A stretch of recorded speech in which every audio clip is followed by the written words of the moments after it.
want to talk about the Bassan sexual response model, which is what I present to most of my clients that come in with libido discrepancies or erectile dysfunction. This is tweaked a little bit from regular Bassan. I make it almost like a first grade version. So I'm going to tell you a little bit about it and what are key components and why I believe that this in of itself has the potential of really changing your sex life. So when we think of the Masters and Johnson model, it's linear. You start here with arousal, then you have plateau, then the poke could come in and your ejaculatory inevitability and you're still gonna have an orgasm. You have the orgasm and then you go back down. Now in the Bassan model, instead of being linear, it's cyclical. So again, this is my interpretation of her model. So how do we start with it? We start with a positive relationship. And in that is, we actually like the person, we have trust and mutual respect. A fair amount of clients come in and this is where we stay at for a while because in order to have good sex, we need to have trust, respect, and emotional safety.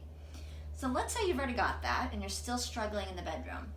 So we're starting with a positive relationship and then we're going over here to open. And to me, this is one of the huge keys to a better sex life. And open means I am open to prioritizing my sex life. I am open to giving and receiving touch. I'm open to giving my partner yes or win opportunities. And win, I mean W-H-E-N. So let's say that you're doing the dishes and your partner comes up behind you and is interested in being sexual. That's not really the best time, so you would give a win. So maybe the win time is 9:30 or after the kids are in bed. But the important part is when your partner comes up behind you and kisses your neck and is interested in being erotic, that you stay open-minded to it because this is something that you're going to be prioritizing. Okay, and then we go down here to giving and receiving touch. I'd like for you to notice that I haven't even said the word horny yet because for most of us in long-term monogamous relationships that are females, horniness doesn't really come first. It comes after giving and receiving the touch.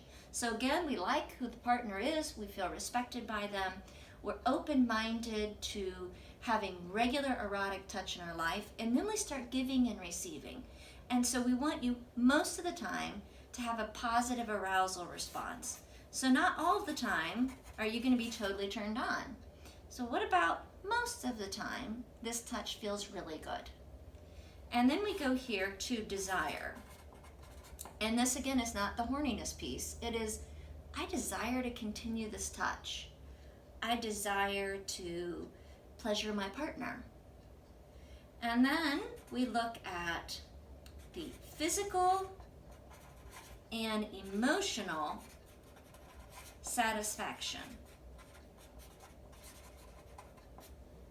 So is this sexual interaction here, is it pleasing on a physical and an emotional level?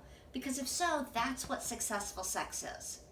And then lastly, we round up this circle with a positive, ongoing sex life that works for you. So it's not about what the Joneses are doing and they're having sex, 2.3 times per week.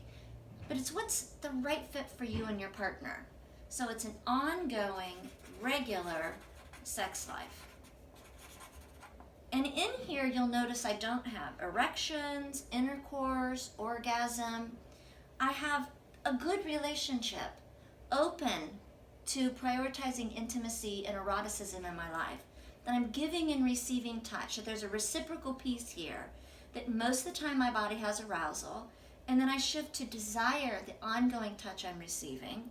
That I have physical and emotional satisfaction, and then I have the positive, ongoing, regular sex life that I both want, need, and deserve. So I hope by you checking out this cycle that you can go home with an open mind and start giving some touch and getting some touch, and you're able to flow into this cycle that works for both you and your partner.